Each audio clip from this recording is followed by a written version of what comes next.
Yeah. Okay, good. So I'm trying to resolve my screen recorder so that we won't have any issue for won't have any issue. Record video, record caption.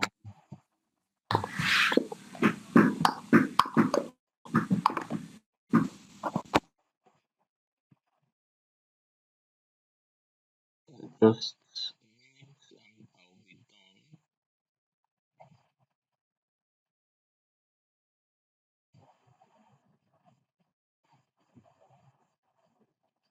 The last class we did, I was lucky because I actually use two recorders, two screen recorders. I noticed that the major one I didn't set the microphone. I didn't turn the microphone on. So if not I used this other one, it would have been a major disaster.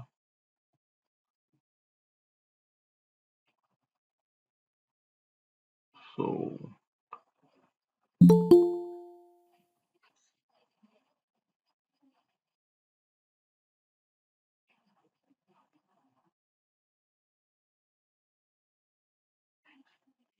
seeing where my Google Meet is one sec. Okay, I think I'm seeing the confusion here.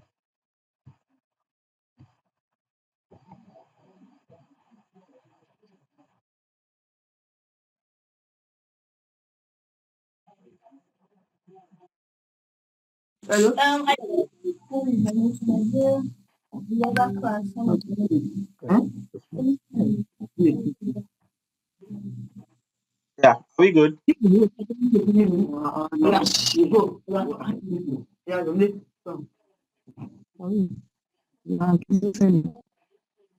Okay, so good evening everyone. Yeah. How are you doing today? Okay, good. Okay, so you're welcome to today's class and let me know once you can see my screen. Can you see my screen? No, no, I can't see it. If you can see my screen, let me know. I can't. Okay, so someone can see my screen, right? Good. Um, so if you can't see my screen, it's just simple network. So you can just hang in there or you go out and come back. Yeah. So I'll just do very quick review of what we did in the last class. We spoke about how to open a new page. Um, how to come to file and new. We're able to speak about how to open a new page. Yeah. We spoke about okay, I'm sure we didn't talk about this. In Photoshop, you have different sizes that you can use. Right. But outside that, I remember we No, spoke go about everywhere. please you can mute your mic. So I don't go to anywhere. I'm going on. So we spoke about how you should always come to print. That's how I design. Now you can actually use any of this. For me, I just feel print has everything that I need here. It has every size that I need here. So once I click on A5, it updates here. So for me, I use inches. I easily understand inches, but for you, you can use any other I can't measurement. really see your screen, Uncle Sam. I can't really see your screen. I went out and come back. So Can't really see. It's not for his back. is network just hang in after the class. I'll drop the video. So, but you can hang in. Oh, So for me, I use inches. You can choose to use whatsoever. You can choose to use whatsoever size that you want. We also spoke about the orientation. Yeah, then we also spoke about the resolution. I said depending on your system RAM, you can start your design from 72 resolution. Then we spoke about create. So let's just let's call this class let's say day two, and when we are done setting all this, we can click on create. Once you click on create, this is what you have here, and then You have your drop down. We spoke about the move tool. We spoke about the text tool. We spoke about the shape tool. We also spoke about the shortcut, which is U. And we also said that if you want to go in between these um, other shapes here, you hold your shift and your U. And we spoke about the layers. We spoke about text, and then we spoke a little bit about um, the text property, yes, and also the shape property. So today we're going to be talking about colors, right? Talk about colors. Okay, just give me a minute. Let me open this file.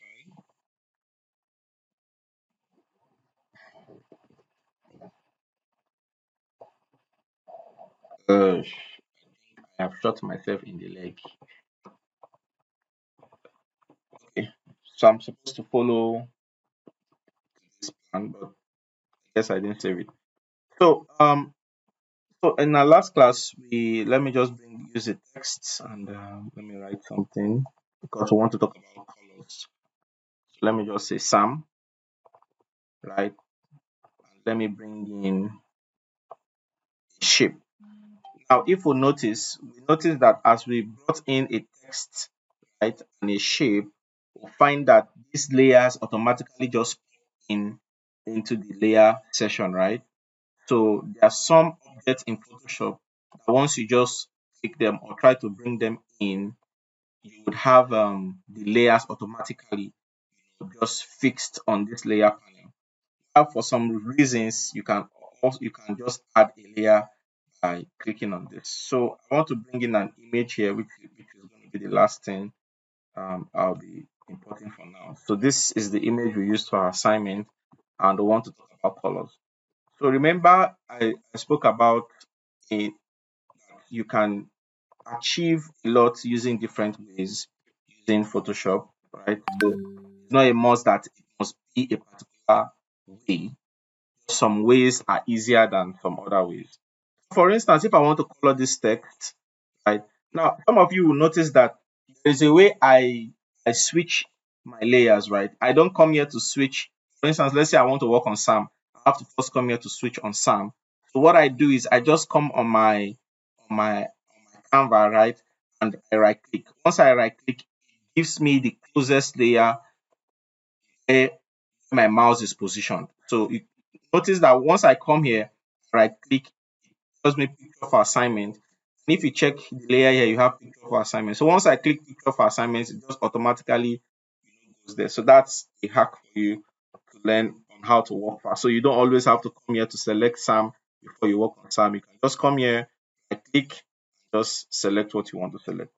So if we want to work on this text, a few ways we can give our text the color. Now, number one, you can see that there's a property here. So this is supposed to be here. Let me bring this out. Okay, so you can actually change your text from the shape property, which is here. So once I click on this color, you can find that I am able to change my text. That is one way, right?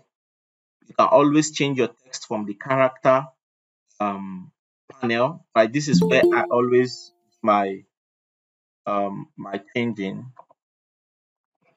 You can always change your text from the character panel. Anything that concerns text, right, is on the character panel. So you have your character, you have your paragraph, or you can just take your time to explore it. Right? So in case you are not seeing this character panel, you can come to window and look at it here. So if you are not seeing character panel, it shows that this character here would not be marked. So once you are not seeing it, just come to character and click on it. See, my character is off because I clicked out. So let me come here and click on it and see is back, right? So you can change your color from here. So remember, we've said two things. Number one, you can change your colors from the property, from your shape property panel, which is here. You can also change your color from here, which is the text character panel. And finally, you can change your text from here. Now, this FX is actually the property for layer. So in this situation here, we'll just click on color layer. So once you click on color layer, the menu will pop out. Now this menu here, when it pops out, it will pop on you can see the color layer is selected here. All you need to do is to come here. Let me shift this out so you can see it. So come here, click on this place, and you see you have your colors here. So let me select this color and click on OK. The powerful thing about this color layer is any color you select on this color layer will dominate every other color you might have selected either from this property panel, this character panel. You can see that on the property panel, it is this I think this dark purple or so, the same thing that you have on this character panel. It is still the same dark purple, but because this color layer overlay is on from the layer, you can see it has dominated every of these two colors. Now, this color here is the same thing as this. These two panels are same color.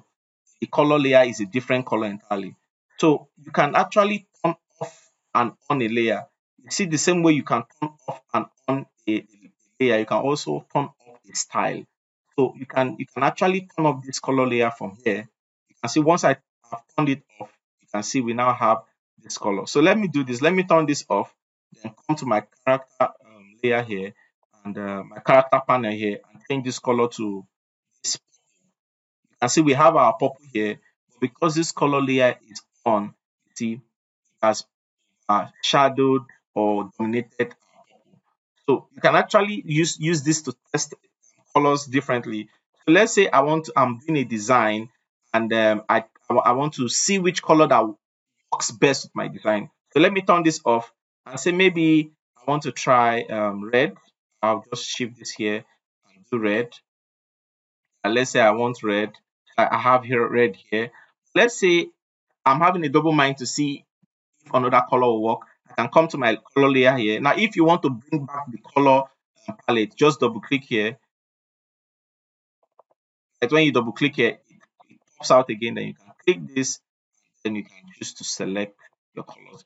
So I think I was supposed to start by how this color wheel works, which is something I think we all understand.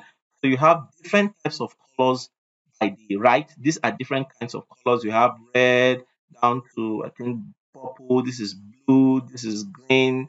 This is yellow, orange, and red. Around here, you can choose to determine the shade of is it the shade? Yes, the shade of a particular color. So for instance, let's say I want to um use color blue. I already set here to be blue. I can choose to now determine the kind of blue I want. So this is how this panel works. So let's just click OK. So there's another effect you can use on your text here or on your shape, which is color gradient. We used the color gradient in our last class. So how do you use that? So let me double click. I can either double click on effect or double click on color to have that option pop out. So I have my option here. So let me click on color gradient. So now selecting this box is different from entering into this option. So I can turn off and on this selection, but I'm not seeing any result on my color. I'm going to tell you why. Meanwhile, if you want to get into color gradient, you need to click on the color gradient. You can see as I've clicked on the color gradient, you can see that I have the option. The same thing as color overlay. Once you click on it, have the option, right? So what you can turn this on off and on, and you might not get the option. So getting the option, you might just click on it. So now let me click on this color or gradient overlay rather, and just click on the center or click anywhere around the color. All right, so this pops up like this. Let me just reduce this a little bit. And if you watch the video or you were in the last class, you would notice that we still have the same option as the as when we're using shapes. So now you have two colors here. You can choose to select any of these colors, right? Or you can choose to, click on this node. The way it works here, you can actually click on this node, click on this color to change the color you want. So let's say I want this color here. On this part here, click on this color. I want this blue.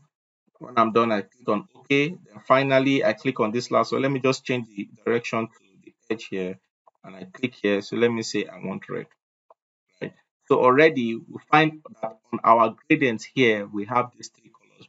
Remember, if you click on a node, you have this slider here to determine how you want this color to spread. So let's say we want this to spread. I click on this. I want it to not. I just want it to spread. Click on this, and let me click on this. I want it to spread. Remember, I said that if you want a new node, you can just click on on any particular location that you want. So I don't want that. If you want to delete a node, you just click and drag, or you select the node, you click on delete. Let's say we are done with this color selection. All we need to do is to click on OK. So here we have this preview of the colors that we've selected. Don't worry about all this. I just focus on here. So look at this place here that you have style. Now, once you click on style, you have the same options that we had on our shape property. You have linear, you have radial, you also have angle, you have reflected, and you have diamond. But I've noticed, despite all the changes we are doing, right, we are not seeing those changes reflected here. So I would come back into this, but I would just want to click on OK now. Let me click on OK. So you see on SAM, notice on my layer SAM, you have this effect. This effect represents this FX here. So on this effect, you have two effects on it. So look at it this way. I forgot to say in the last class, when you have a layer, the position of your layer will determine what is inside that layer. In this case, we have SAM, right? If you look at the direction of SAM, just try to imagine a straight line from here. You see that this effect is like a little bit tilted inside SAM, right? It shows that this effect is inside SAM. Look at this color overlay and gradient overlay. You see that they are a little bit tilted inside effect. So it's like a cascade, really. So you would know the effects that are inside another effect. Just try to picture that in your mind. So in this case, you find out that our gradient is not working, right? We still have our color overlay. Now let's not forget that I said that this color overlay has like the power to dominate every other color setting that you have on an object. So if you want this gradient overlay to work, all you need to do is to turn off this color overlay, and we have this gradient overlay. Now, most times it comes up like this.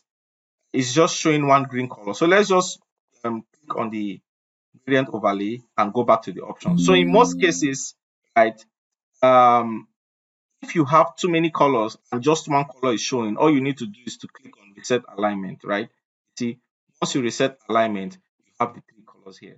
So now you have the angle. You can choose to determine what angle or how you want your colors to flow, right?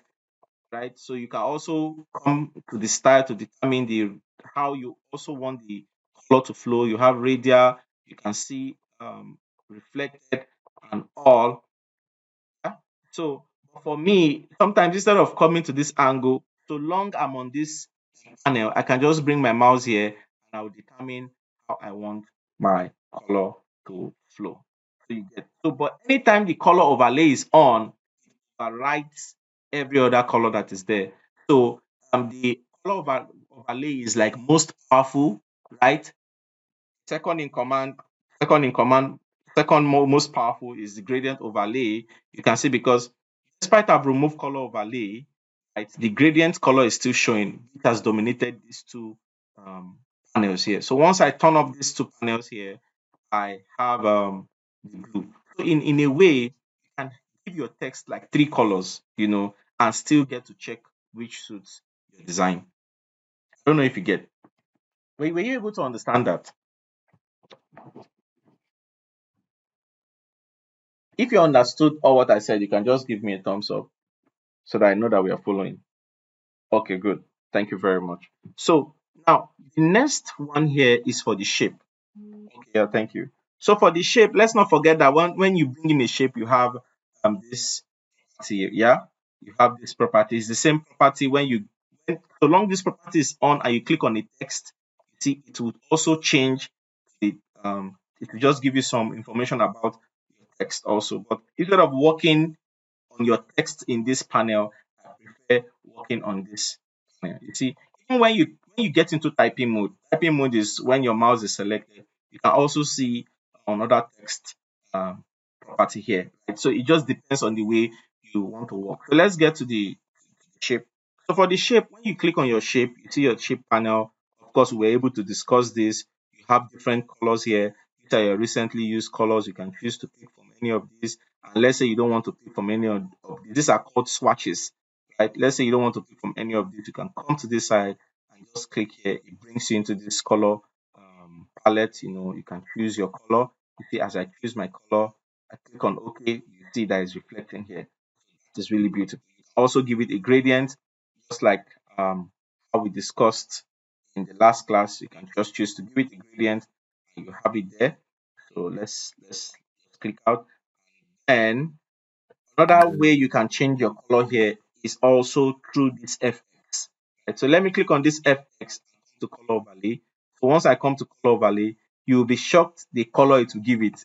Still the same blue, right? So any color you set on this color overlay, so long you are on that design or on that program, it will still give you the default color. So you can see how this color overlay actually dominates every setting that we've done from the property layer. You can actually give it a color overlay and also give it a gradient overlay. So you see how this gradient overlay dominates this color overlay and how this color overlay dominates this. So there's no point to be confused, right? The text has properties, right? And one of the properties of the text is that you can change color. The same thing with the shape. The shape has properties. And one of the properties is you can also change the color. But when you are now dealing with layers, the layers also has properties, right? That you can use to change some settings about your object. So I don't know if you got that. So you can also apply that to this picture. So for this picture, there is just there are a few ways to color a picture, right? And one of the ways is coming to this FX and use color overlay. So you see, using this color overlay here has actually colored this picture. So some of you will be wondering, do you ever need to color a picture? Yes, of course, you ever need to color a picture. There are some effects you see, right? So let me just do something quick. Let me open a recent job that I just did today. Let me just open this design. So let me open this design.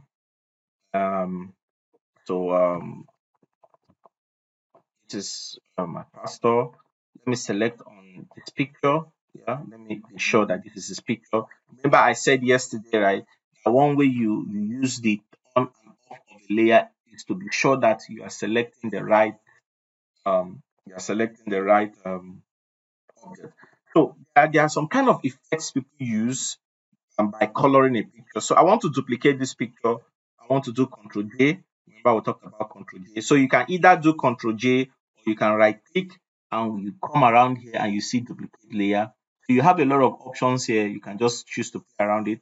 So for me to make my work easier, I just right Ctrl J. So I have two pictures here already, which is the picture copy and the main picture. So let me move the main picture a little bit because it's under, and I want to come to FX and give it a color. Right? I'm sure some of you might have seen this kind of effect before. So I'll just give it white. I'll give it white and click on OK and allow it. Just come here. I'm sure you've seen something like this before. So let me just reduce it a little bit. I want to give it Ctrl J again. I want to duplicate it. This time around, I want to move it a little bit to his left.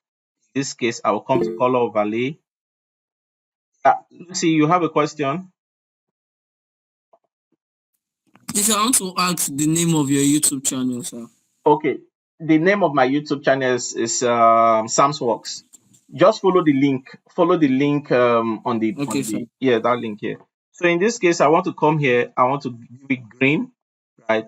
You can see, you can see how we have these two colors here. I'm sure you've seen effects like this, right? You have outline around someone's picture. For the pastors, what they usually do is a symbol of the Holy Ghost. Yeah? So a symbol, let me click on this. I can simply come to filter, blur, and Gaussian blur, and then blur this, right? See, you can see the edge of this picture now, right? Right? You can see how it looks as if the pastor is anointed, right? I'm sure you can see that. So these are the things you might use. Might use the um, the this color overlay, coloring a picture for. Yeah. So you can actually do that. Another way you can color a picture is to come to this place here. Now you have a lot of adjustment layers, right? That alone is a very powerful set of tools, right? But I'm just going to give you a preview of how it works. So now this is my adjustment layer. This is my adjustment layer here. I can just click on this and come to hue and saturation. So this hue and saturation here is a very powerful tool that you can also use to recolor your picture. So in this case, this is just quick, right? The master here affects every color on this picture, right? Remember that we are on this picture, but before you do that, we are still going to talk about clipping marks. But anytime you click on color adjustment layer, reason is because you want it on a particular object that is below. So look at this hue and saturation here. Anything I do on this hue and saturation would affect picture assignment, affect SAM, and even background. If I want it limited to just picture assignment, all I need to do is I would come here and select this option here. I would click on this option here. And once I click on this option, there is an arrow that says that this setting here would only affect my picture for assignment. Now, too much talk, right? But just cram it. So this is what I want to do here. Now, currently, the master here affects every color on this picture. The master here affects every color on this picture. So meaning that if I want to change every color on this picture, so long the master is the one selected, as I slide through my hue, just look at, as I stride through my hue, you see that it will change and give me different colors. In fact, to even make this class very interesting, this is the original image that I got online. Right, this is the original image that I got online. Remember, this image was the assignment you did, right? Because I wanted this image to fit the background, this background color that we choose. That is why I changed it to this image, right? That's why I changed it to this color rather. So you can actually use this adjustment layer to change the color of an image.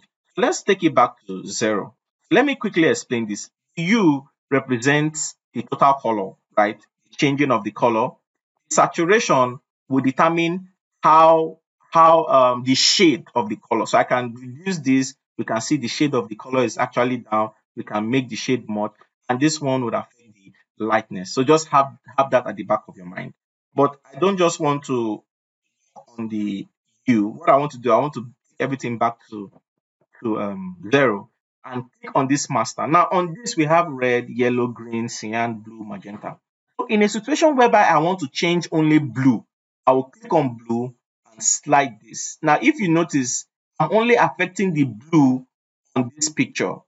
Right? So you can actually use this adjustment layer here to work on any color. So let's say I want to affect this. This color is purple. Let me click on this, and then where there's no purple here, but magenta is close to purple. Let's see. You can see only that color will change. Do you understand? If you understand, please give me a thumbs up.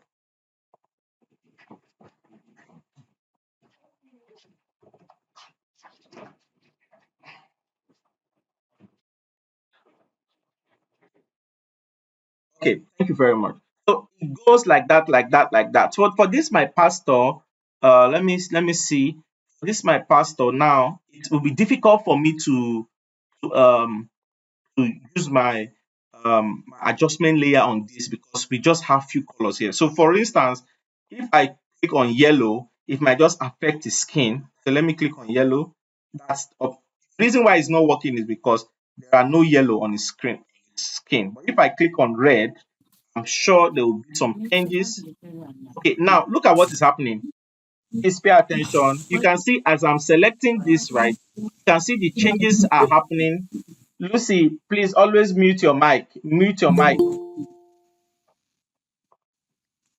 So if see as I'm clicking on this slider here, right, you can see that it is affecting the whole my design. It is affecting from here, from this picture downward, which I don't want. But the reason it's affecting that is because I didn't click on this button here to keep it, right? To only make it remain on this particular picture. So let's go back here. So let me take this to red. Let's see if there are reds in on this picture. You can see there are no red on this picture. So let me click on blue. There are no blue on this picture. So the safest place to, okay, I think there are a little maybe blue on his tie. Let's see. So just pay attention to this tie. Let's see if this will work. Okay, so you can see that color there is not blue. So we can try magenta. Let's see. The colors on his tie are, of course, they are not magenta. So in this case, the only way we can regulate this kind of picture is when we go to the master. If when we go to the master, let me see. I think there's okay, good. Now look at where the problem is here. I just realized that all the while we've been working on this layer. Look at the layer here. You remember when we did that Holy Ghost fill, right? So that is why we've not been getting results, right? Look at the hue and saturation. Look at the layer here. Now this is the main picture. This one here. You see. So if I want to get every setting, I'll just drag this. I'll just drag it up here, and just clip it. You can see by just dragging it up and the master is -8. You can see the color is changing. Let me take this back to 0. Do you understand this? Do you understand this? Please, if you understand, just okay. Thank you very much. So now let me take this to blue. Let's see if let me take this to 0. Yeah, I want to all the adjustments I've made so far, or better still, let me just delete it. Now, if you want to delete, remember we can delete in 3 ways. We can actually drag and come to our waste bin, or we can just click the waste bin and it goes out. We can select it and just click delete. So let me come to this adjustment layer and click on hue and saturation. So back we are fresh. But when you bring in your adjustment layer, the first thing you need to do is to click it to the underneath layer that you want to work on. So I'll just click on this and I ensure that this arrow is pointing here, and then I want to come to my blue. So let's see blue. What blue do we have? Remember, the hue will be the one to change the color. This saturation will determine the shade, and lightness will determine the brightness of whatsoever you are doing. So let me come here and adjust. Now you can see some little changes on the tie, right? So we have some blues on the tie, right? So let me click on magenta. Okay, we don't have any magenta. I'm sure we should have yellow. Okay, you can see the yellow on his face. So you can actually use this hue and saturation to track any color, right? To track any color on, of course, the human face is red. Yeah, you have a lot of red on fair people's face. That's why you see. So you can choose to change this picture into what you want. Let's say I want to reduce the lightness. You see, so you can choose to, turn it into black and white by just reducing the saturation and all. So you can play with this, right? But mostly you can enjoy effects like this on the clothes. So let's say you have a picture. So let me see if I have a picture here. I'm actually going beyond this class. Okay, but anyways, so let's look for a picture. Good. Let's look for this my picture and let's bring it here. This is when I used to be very fine. So I have this picture here, and then I want to use my hue and saturation. This is my hue and saturation. And in this picture, I have a very dominant color here, which is green. So I can click on this master here and take it to green and use my hue and saturation to change my green. Okay, so now you can see that this color is not green. Let's not forget to always clip it. Yeah, so we are not seeing any changes here because this color is not green. So let's see, I think this color should be around magenta. Let's see. This color is not magenta. Okay, so let me try cyan.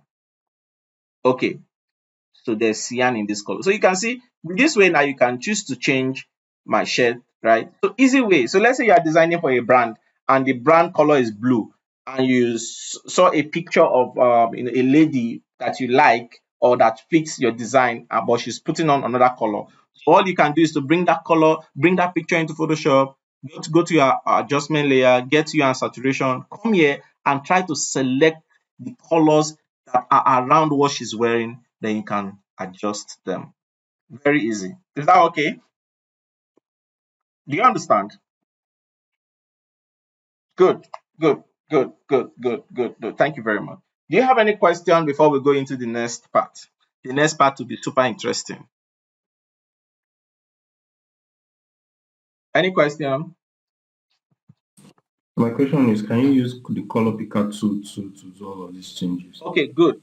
So this is the next thing I want to even talk about before I go into it. So now, let's say somebody has asked you to do a design, and probably you saw a color on Pinterest or somewhere that you love, right? So no, let me just use this. Good. So let me use this. So let me turn off this the hue and saturation, and let me duplicate this layer. This layer, just reduce it.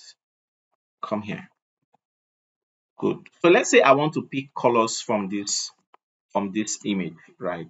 Now, when designing, the best colors to use are colors around your environment. So let's say I want to design for and I want to use this image, right? I would use colors around my environment, and that is why this color is so successful. That's why this color is contrasting so much. You can see, like I initially said, this was the color. Where's that guy here? So I think I can change it back. Let me right click to this. You can see this layer here, right? This is the picture here, and I did a hue and saturation here. This is the original color, right? This is the original color, you can see, but I used hue and saturation to get the color. So anytime you want to design, it is good that you use colors around your environment. Let's say I want to get colors around this shape. What I can do is to use my eye picker tool. The shortcut is I. That's eyedropper tool is I. So what happens here is it samples colors. So once I click on a color, now I want you to notice here, right? Oh, thank you for that question. I almost missed this. Now you have two colors here, which is the foreground and the background. Two colors. The background is like your normal background. The foreground is the color on the background. So you have a background color and you have a foreground color. All grammar, right? All grammar, but just have the idea. So I've been able to select this color. As I select these colors, you can see that I'm having updates from here. So how can I get this color here? All you need to do is to just double click here and you'll be able to get the color code. Then you can copy this color code, right? Control C, copy the color code, or you right click and come to copy. You click on OK. So then, okay, so I think this call will end, then we'll come back again, right? Are we there? Hello? Okay. Yeah, we are Yeah. here. We are here. So once it goes off, I will send another link for us to come back again. So now let me go back to this. Let me go back to this shape. So I can click on this shape here. This is the shape. Then, oh, I even forgot. Thank you, thank you, thank you. So this is good. So let me come to Windows here and come to my properties, right? This is the property. I can select this color, come to this color palette here and paste the color. That's one. Now, let me change this color. What is my property? Let me change it to this hash here, right? Another way to color your shape, I totally forgot about that. On your shape layer, you can see something like a small window here, right? You can double click on it, and when you double click on it, it pops out your color palette. I can just come here, select this, and paste it. So first of all, click on I, select the color you want to select. Yeah. So when you select the color you want to select, you double click here and you select the color. You come to the shape or whatsoever you want to color, double click here and you paste the color. That's one difficult way to do things anyway. Another way is to double click on the color, right? So long your color palette is out, your eyedropper tool would also be out too. So this is easy. You see, as I'm selecting on the color, my shape is updating. So anytime any of your color palette is on, automatically it brings out your color picker for you to select. Is that okay? So just hold on. Let me create a new class, a new link here.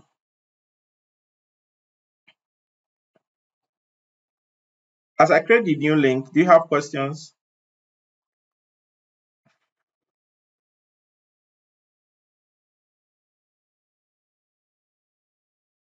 Do you have questions? Oh yes, I do. Okay, please ask your question.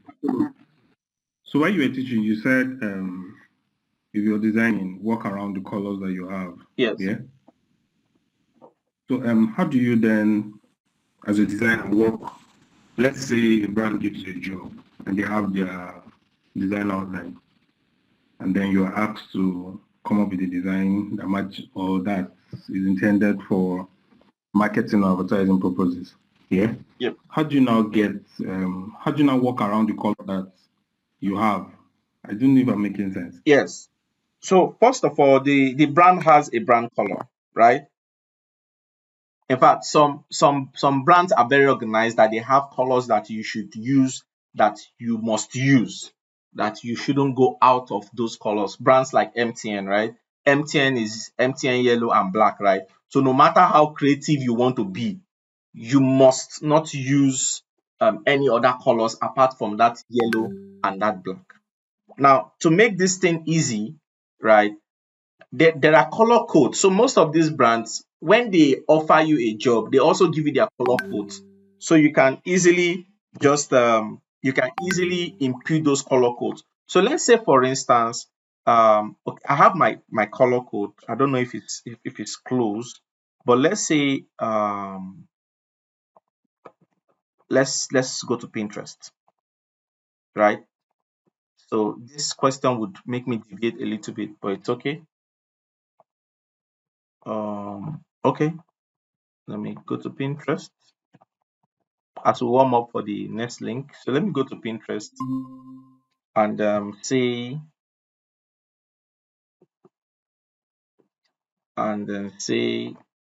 MTN color code. So let's see if this would give us MTN color code. Okay, so this didn't give us MTN color code anyways, but these are different color codes. So let's just imagine that one of the companies we are designing for has this color code. So let me zoom this.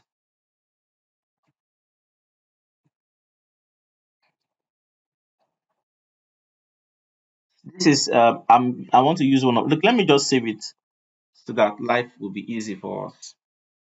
I don't know why I'm saving it when I can just screen grab it.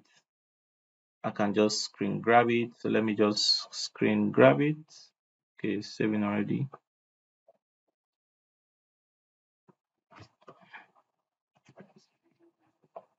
Yeah, so let me just screen grab this and come here and paste it here.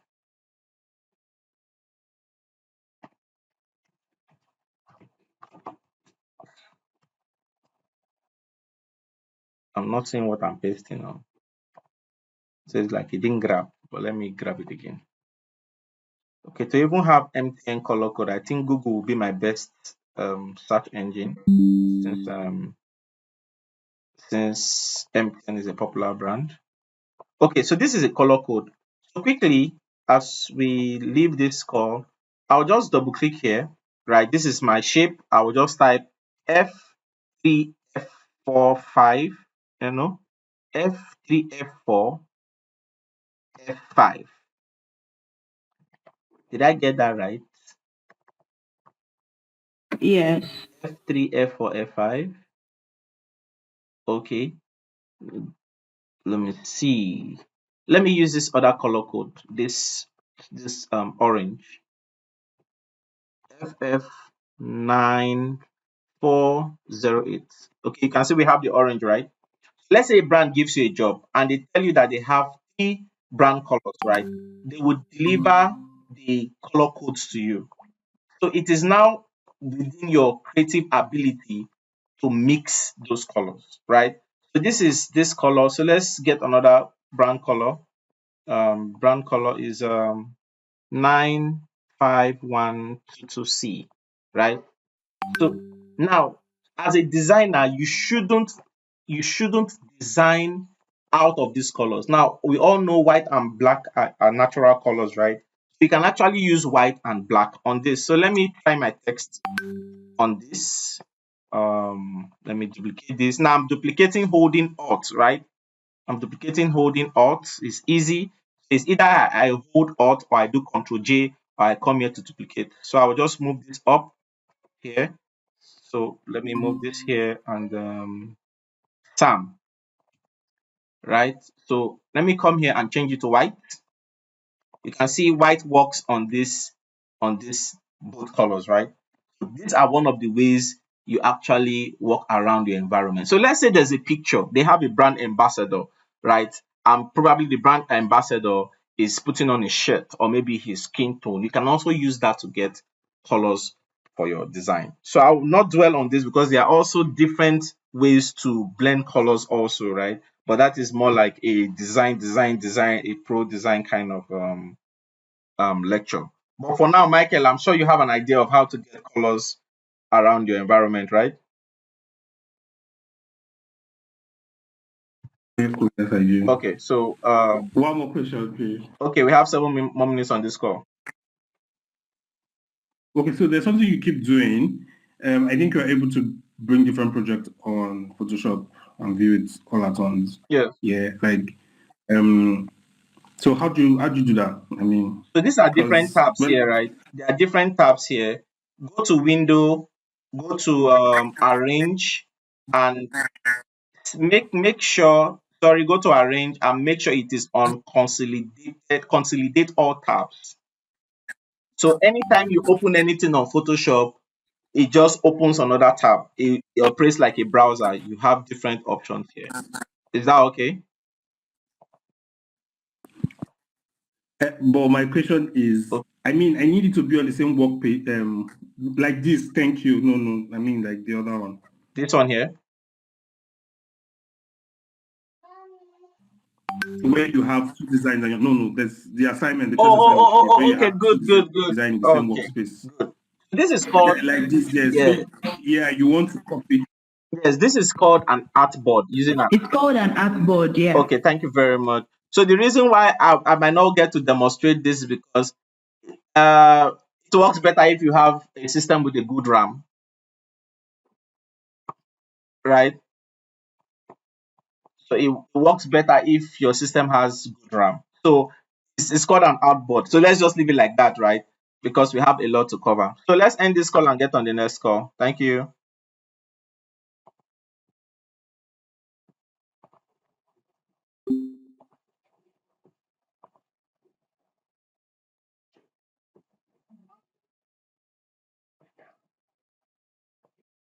Mona, I'm in a class.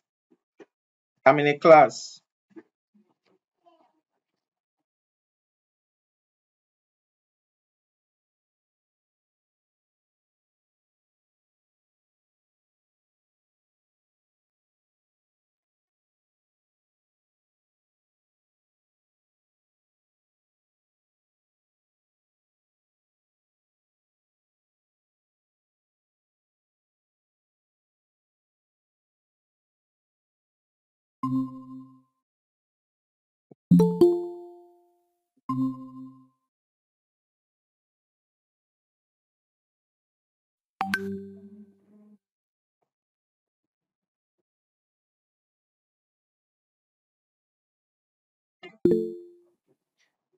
Hello, Chinyere. Chinenye, how are you?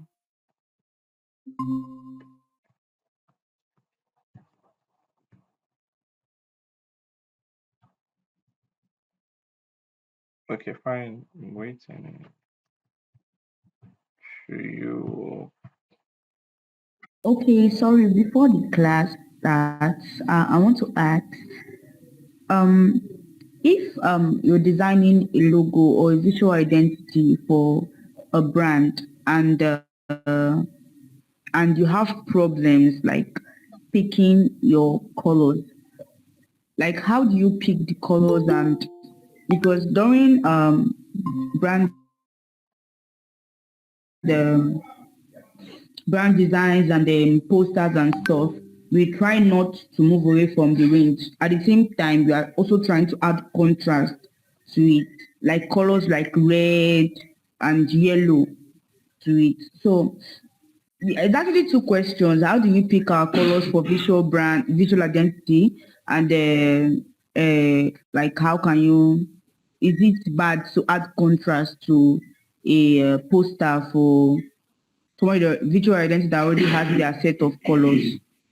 You understand? Okay, so I think I would answer from my understanding. So number one, right, how you get colors for your brand, right? Then number two, how you can add other contrasting colors into a brand color, right? So number one, how you can get colors for your brand. What brand are you working on? For instance, you're working on a fashion brand, right? There are colors that are associated with fashion brand. You are working for a real estate. You are working for a transport brand. You are working for um let's say a telecoms brand.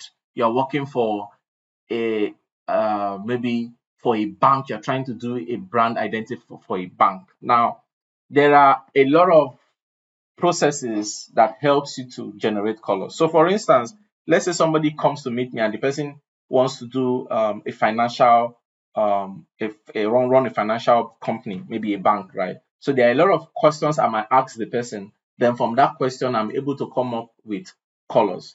So for a bank, for instance, we all know blue can actually try for a bank.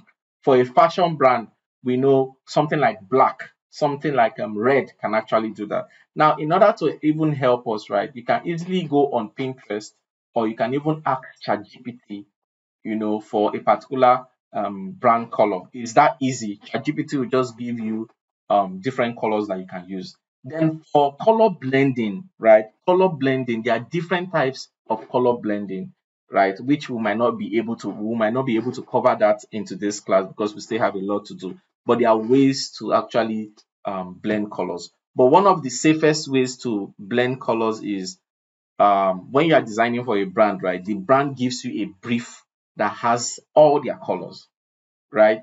That is for serious brands. So, like I made mention, a brand like MTN now, you won't expect to use a green color or maybe even red for MTN. No, MTN color is yellow and black.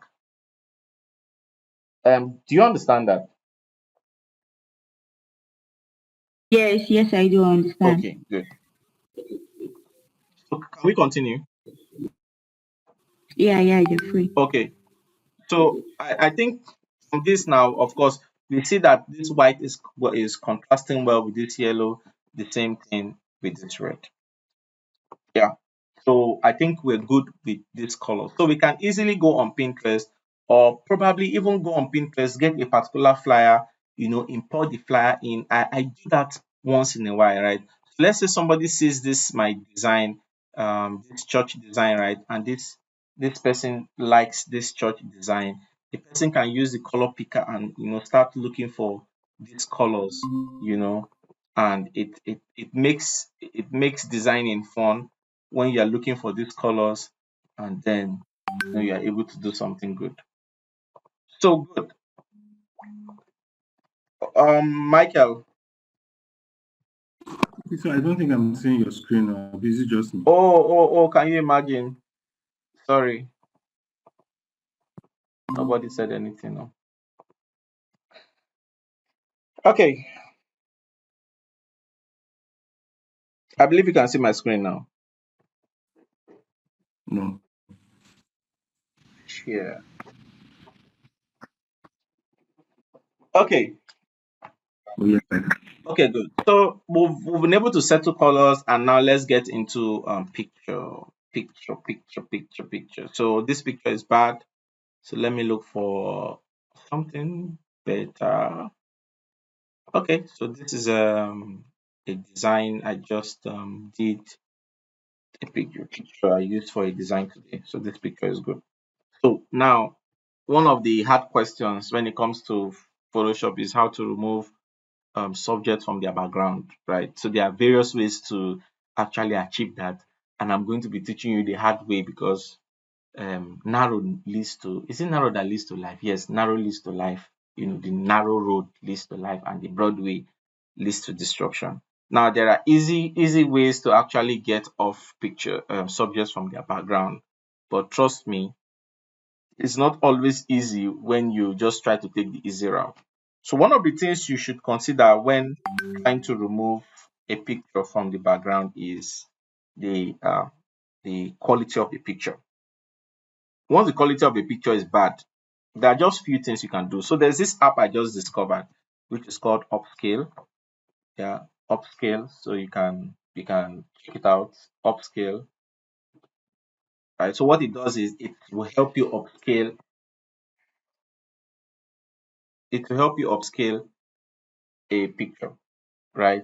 So even though you bring a low resolution picture, it will just boost it. But trust me, sometimes I don't like using it, but it has been working anyway. But what I'm saying is, once a picture quality is bad, then it becomes very difficult for you to remove the subject from the background. So there are a lot of cutting tools here in Photoshop. Remember in the last class, I said once you bring in something, please hold on.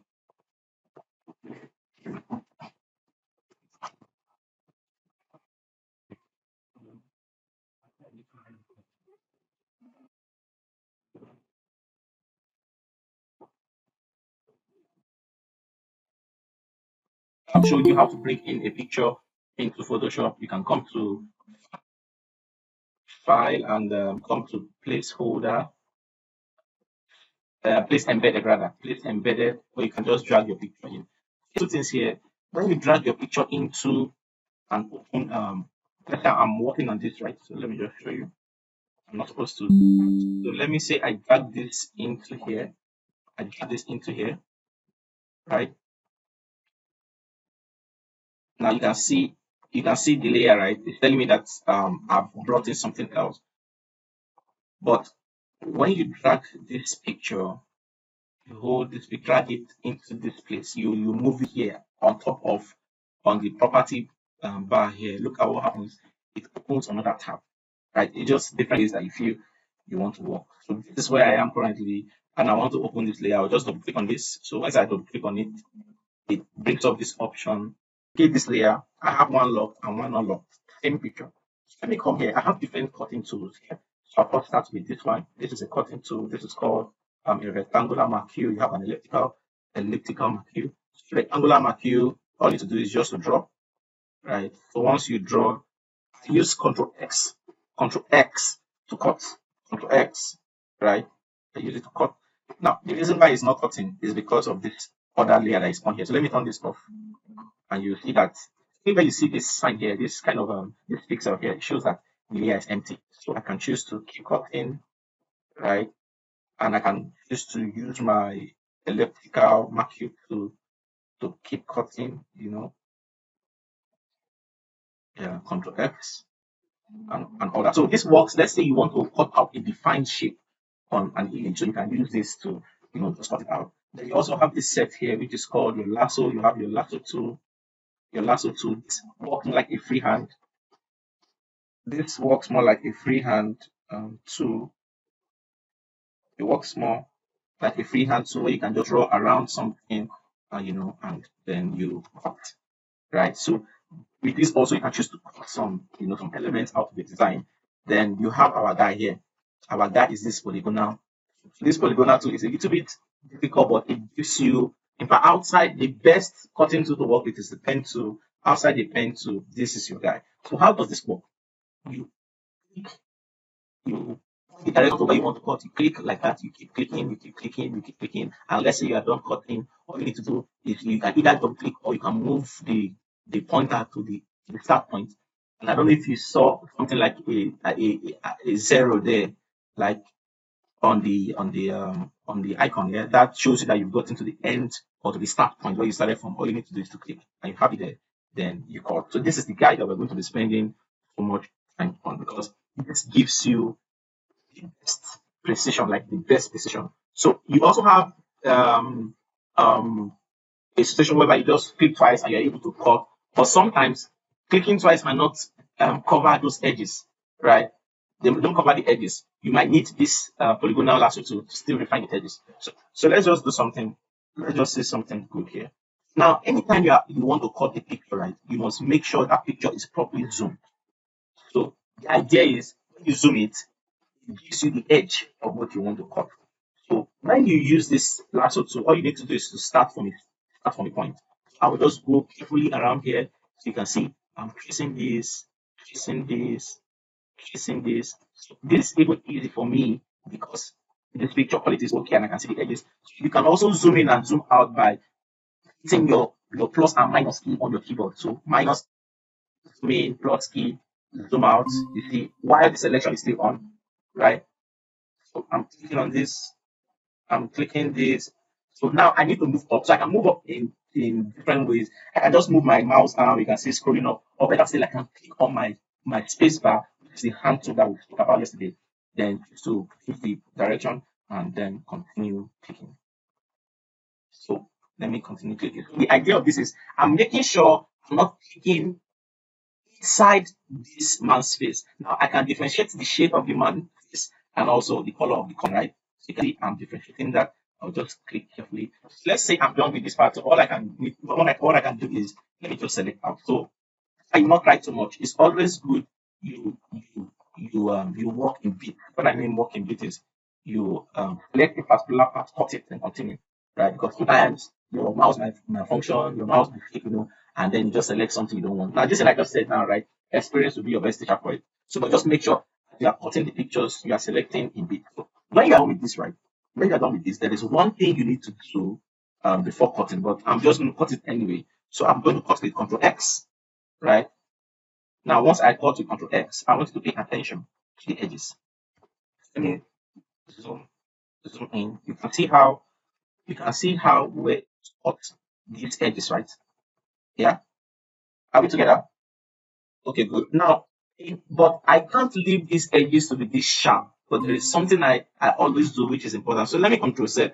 Let me go back to now Yeah. this selection here. This is called matching ants, right? This selection called matching ants. So all I want to do is to go back to my tool, right, and right click.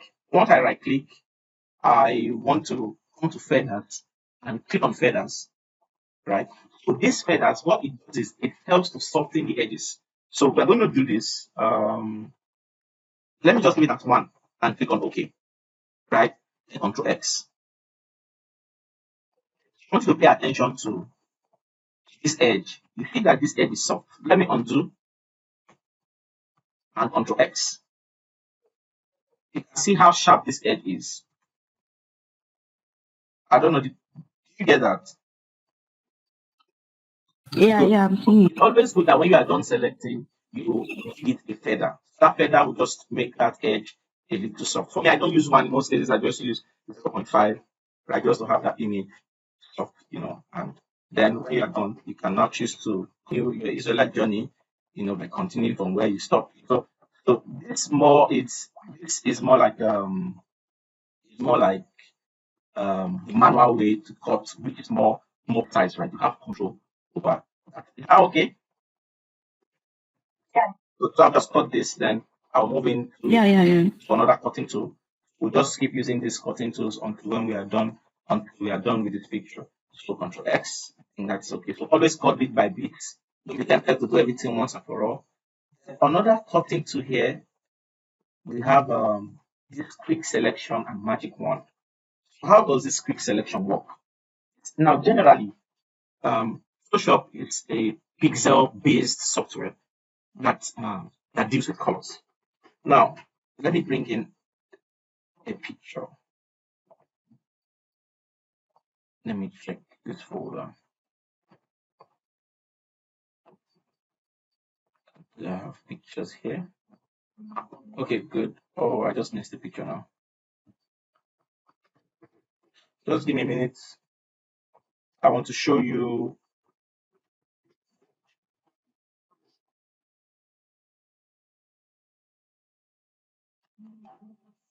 The sound is breaking. David, hope the sound is better now. Okay, so this is it. This is one. Okay, so let me drag this and let me bring it here.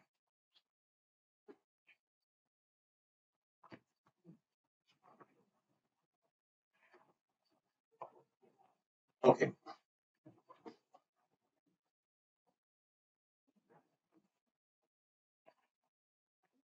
Okay, so I have this, and now I want to.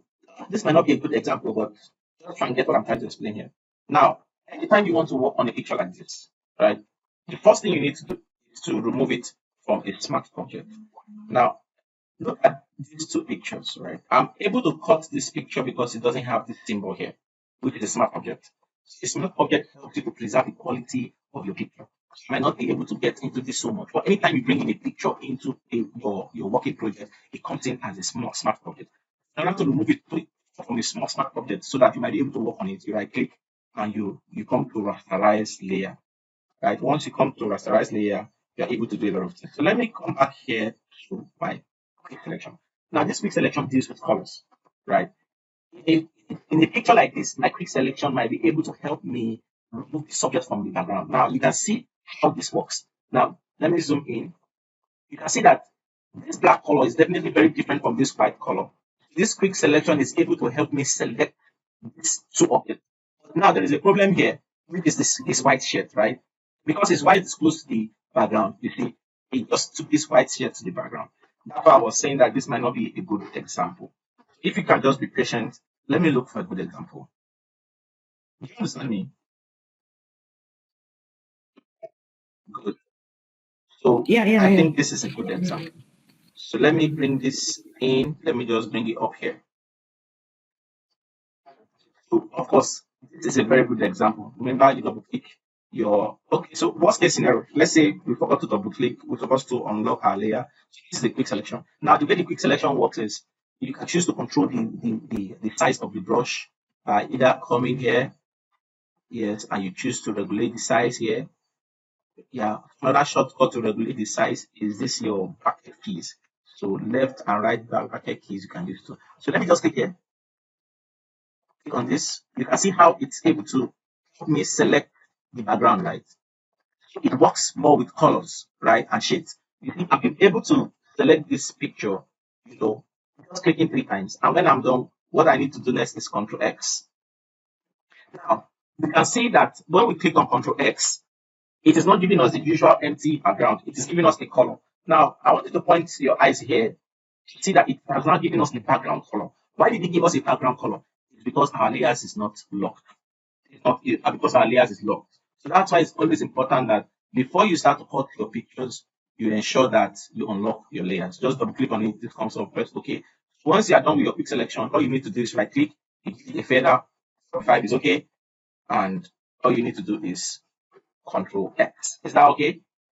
You can see that our picture is nicely cut. Yeah, so this is the easy way. Let's go back to this picture. This is where we'll have some work. In this picture, right, the background here has a lot of colors. The background here has a lot of colors. Right? You have brown and all. So if I want to use this quick selection here, you see how it will react.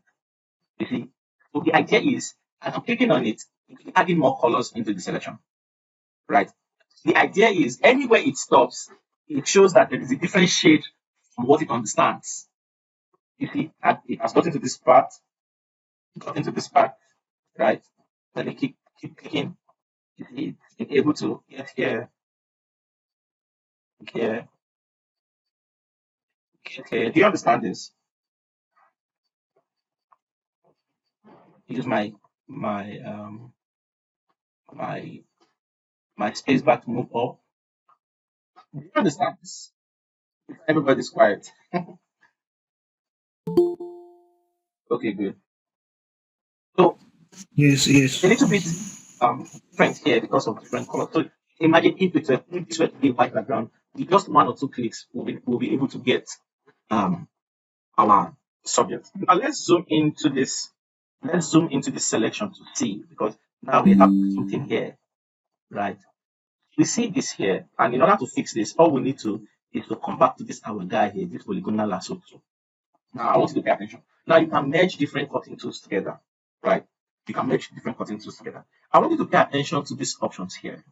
This first option here is to create a totally new selection. So if I click on this new selection, this old selection I've done wipe off, which I don't want. The next one here is to add selection, right? So it's on add selection. Let's see how it works. All I need to do is to make sure that this particular man's head, I just said very well. So remember, always work in bits. Now you can see it has added that selection. Because the add function is on, that is why I'm able to add that. You see, sometimes when you try to cut a picture, you might not get the exact selection, from using your quick selection tool. You can't need this polygonal lasso to start refining, right? So refining means you are going through the edges and you are checking where you might need to either add selection or subtract selection before you finally cut. Do you understand? Do you understand? Please don't understand. Michael, Yes, sir. Michael, is Michael sleeping? Okay. Okay, so we have that. So with this now, we can now choose to unlock our layer before we cut. Then we unlock our layer. Let's not always forget, we should always give it a feather, right? Small feather, so that the edges of our subject will be soft. Then we can do Control X. It's and see that we have it in background, right? Any question? Okay. So finally, let me just come here and go to Revert. Revert is taking it back from the beginning, right? Another way we can cut our background is can double click here, press OK, click, select, and come to subject. So once you click on this, so let's see. Let's click on this.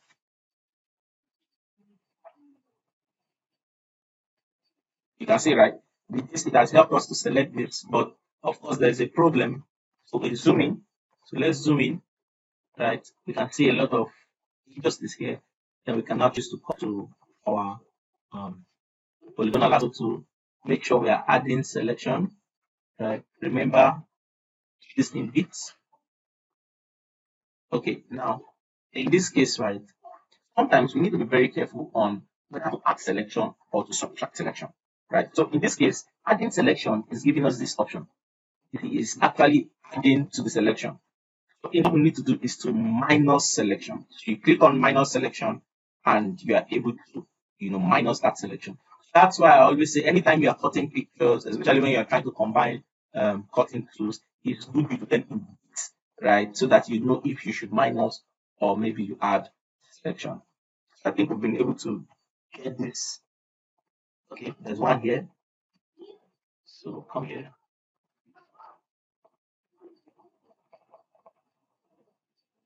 Good. You see, we've been able to do that. So I believe with this, we should be able to get any picture and cut out the backgrounds. I've simply showed you about 3 or 4 ways that you can cut out backgrounds. Do you have any question? We have come to the end of this class so that you can practice. Any question?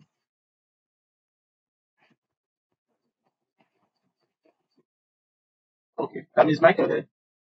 I think network has kicked a lot of people out. No question. Yeah. So you can see how you can merge these tools together to have a very refined cut, right? Because at the end of the day, this is even what I use to cut out my pictures, right? So once I try to use select, then I'm able to, you can see how I was able to cut out this picture here, right?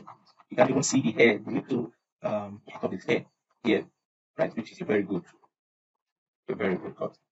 So if you have no questions, you might need to rewatch this video again to understand what we've done today. So thank you for coming out. I would see you on this Thursday. I would see you on Saturday, same time. Yeah, thank you.